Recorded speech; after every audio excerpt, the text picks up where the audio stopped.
Hello everyone, today is Monday, August 11th. I wanted to come here and do a little intro for this video. It's a bit different than my other ones. Here we'll focus on one specific project. I'm working with Starface again. They're releasing 3 new lip balm flavors: Candy Cloud, Lucky Lemonade, and Cheeky Churro. The theme is amusement park. I need to make 4 images, one featuring each new flavor, and then a 4th one featuring all 3 of them. This is very much my vibe. I love amusement park aesthetic, so I was super excited to get working on it. I had a little over a week to work on this, which is typical for most freelance jobs, so I did my best in the amount of time that I had. I was working at my restaurant job simultaneously, so yeah, time was limited, but I wanted to make something that I was happy with, something that I hadn't done before. I wanted to work with cut paper again. I love making works that are 3-dimensional and then photographing them. That's very much what I do. So I thought I could push it to the next level and make some rides. I'm going to show you step by step how I made these works, including processes and ideas that weren't in the final product, just to show you what else can go into it that you don't see at the end. It's a lot of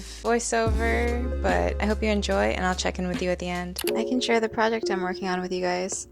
I'll be teaming up with Starface again. They sent me some product to work with for the assignment and extra gift items. You're so generous. Thank you, Paige. I asked for the pink and gingham star patches. Let's open them up and see what they look like in person. These are the pink stars. Adorable. I was excited to receive the gingham because they're actually sold out online. So cute.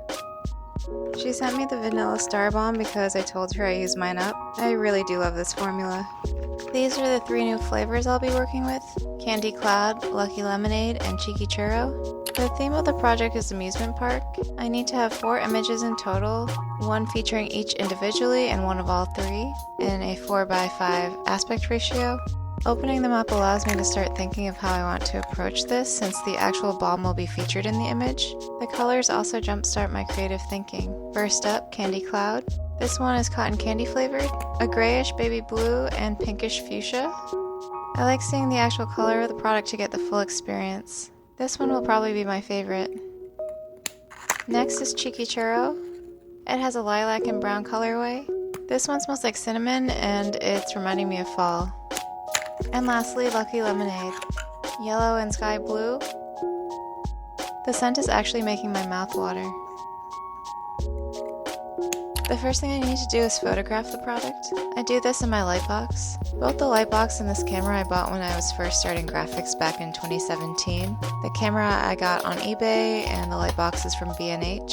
I saw this as an investment. I needed to learn how to photograph my designs because this step was necessary to get the finished piece onto a garment. It was impractical to continue paying someone else to do this part. This also included me learning Photoshop. I think this is called diffusion film. It was a leftover scrap from a photographer who shot a graphic in my apartment. I use this to cover the top LED light so you don't see the reflection in the product. I'll photograph each item multiple times rotating so I can spell out the brand name. Next, I'll look for reference material. I really wanted to go to Coney Island, but I didn't have the time, unfortunately. I'll go through Internet Archive to find related books. Next, I'll make a card for each balm and brainstorm ideas for their individual scene. This printout features my photographs, colorways, and related elements.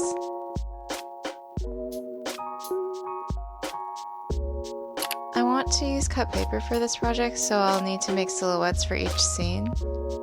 For the carousel scene, I'm envisioning a horse from a distorted perspective. I'll draw out each layer of paper in Procreate from this reference photo. Here I'm modifying a Ferris wheel pattern to reflect more of the brand. In many of the things I make, I don't know the original method of fabrication, but I find a way to get there. It's pretty scrappy, and I'm a self-proclaimed professional amateur. Let's try to construct the Ferris wheel. These are the colors I'll use to match Candy Cloud. This matches the mascot Big Yellow and the silver as an accent. I'm going to use my Cricut to do all the cutouts. First, we'll do the wheel.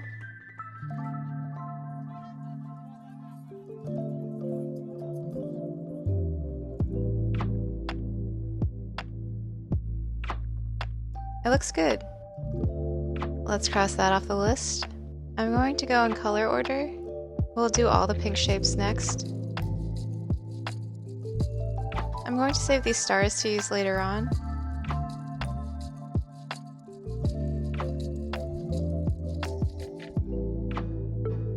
I'm going to jump to the silver because it's less complicated. This wasn't a color swatch, but it reminded me of the metal on an actual Ferris wheel. Most of the pieces will be in this color, and I have a limited amount of paper, so let's make sure to plan ahead.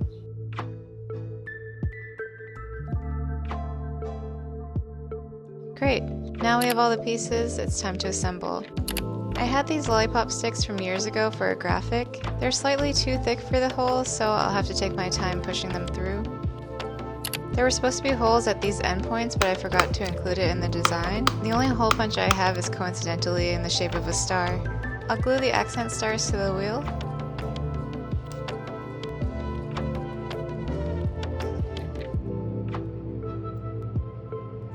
Okay, this looks cute. Next, let's layer the stand pieces. I like the look of this. Moving on to the base, I'm going to fold in on the corners to make it three-dimensional. I'm realizing I didn't cut out a piece for one of the sides, so I'll do it manually.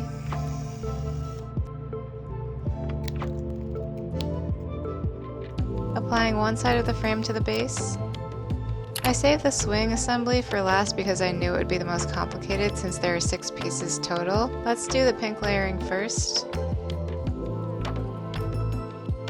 I have this leftover silver star cut out, so I'll apply it to add more detail. Now for the silver cars. I did my best to evenly cut spaces in the base to attach the stand to. Now I can glue on the remaining side pieces of the base. I tend to bounce around if I get irritated on one part of it. It's easier to do it this way rather than inserting the stand into a three-dimensional object. This is one of the swings glued. We'll use a lollipop stick to attach in order to get a visual. It looks pretty even. I'll just hold it in place to envision the scale. It's larger than I had expected, but I think it looks cool. I did have to take the stars off the wheel because there was no way the sticks would be able to go through. I'll just glue them back on at the end. Let's attach the wheels. Yay, it spins. All the swings are now complete. From this point I get a bit stuck on assembly. It's now been many hours of working on this and I'm starting to crash. I just need to get this part over with because I still don't know if I can even use this for the project if it doesn't look good. Okay, wow, I'm happy with this. We can move forward in this direction. This took me a full day and I only have one day off to complete the rest. This is what it looks like in natural light. I need to glue the stars back to the wheel to cover up these lollipop sticks. I want to use scans from my archive as backdrops. I'm feeling a bit stuck, so I'm going to rewatch Rilakuma's Theme Park Adventure for inspiration.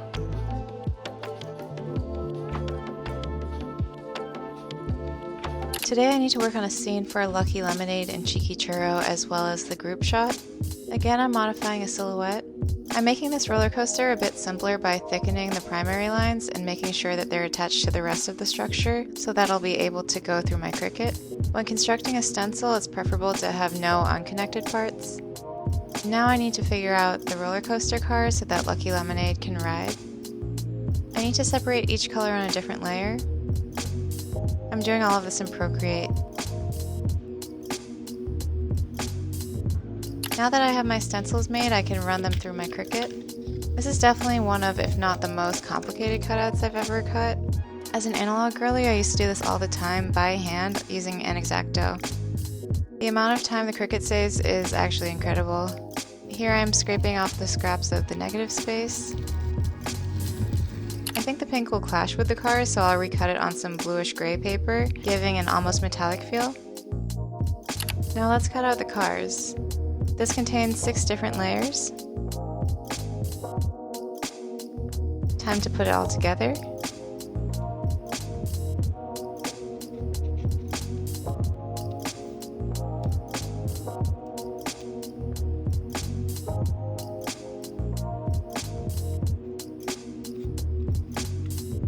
We'll add stars as a final touch. I think it looks good. Okay, we need to figure out the scene. It helps to visualize using these tangible pieces. I'll next scan them and arrange them in Photoshop. I'm going to build out the scene now because no additional photographs need to be taken as this is flat. I also need to pick a background. I'm going to Photoshop Lucky Lemonade into the front car. This doesn't really feel right, so I'll take some space and move on. We'll revisit later. I wanted to construct a merry-go-round, but the pattern is actually really difficult to figure out, and I don't have enough time, so I'll go with a three-dimensional carnival tent instead. Again, I make a series of stencils to cut out on my Cricut. I'll glue the pink pieces onto the top. I decide that it's easier to fold the top first and then apply the pink.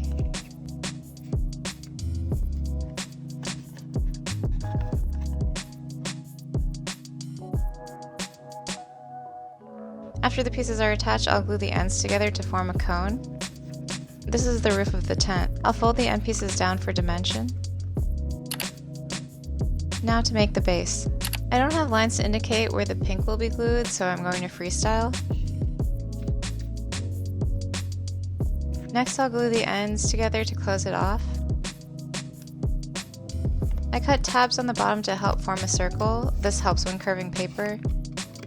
I'll fold them inwards and then glue the bottom pieces, one on top of the tabs and one below. Let's put the top on. This is so cute, I love it. I wanted one of the scenes to be at night, so I got these mini LED lights to place around. This one will go inside to hopefully get a nice lighting effect. I use my color LED bars behind the TV to help set the mood. Now I'll add the details to the tent. I'm painting this toothpick for the flag insert. I'll trim it down to size and attach the paper flag. I'm using washi tape because glue takes too long to dry and I have limited time.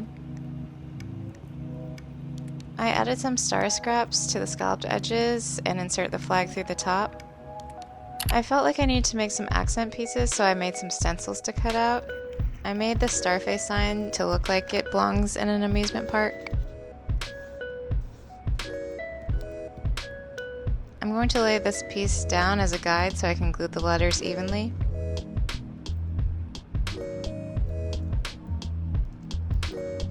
Nice. I think it's always best to have more options. Holding it up to see how I could potentially arrange a scene. I was inspired by Rilakkuma to make these flag banners. Again, I made a stencil in Photoshop and cut it out on my Cricut. I'm mixing in other elements of the color scheme with these pink and blue pieces. This is what I have so far.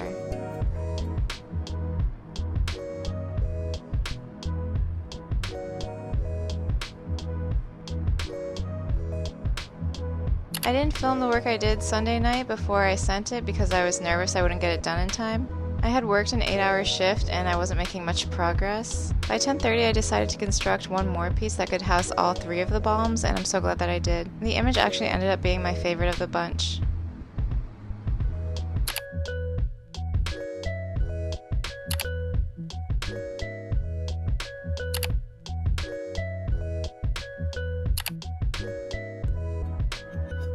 Thank you so much for watching. I know I left the ending a little bit unfinished. I had worked that day for 8 hours at the restaurant and I only had that evening to work on this project and send it, so I didn't actually film that much. I was getting super nervous about even completing it, so I just wanted to stay focused and keep working. Sorry about that. I showed just a little bit of what it looked like in real life for that final piece. Yeah, overall I'm pretty happy with it. It was super fun. I'm glad I got to show you guys the steps in my process when I'm working on a job. It's nice to get to be creative again. So shout out to Starface, you guys are awesome, and I'll see you in my next vlog.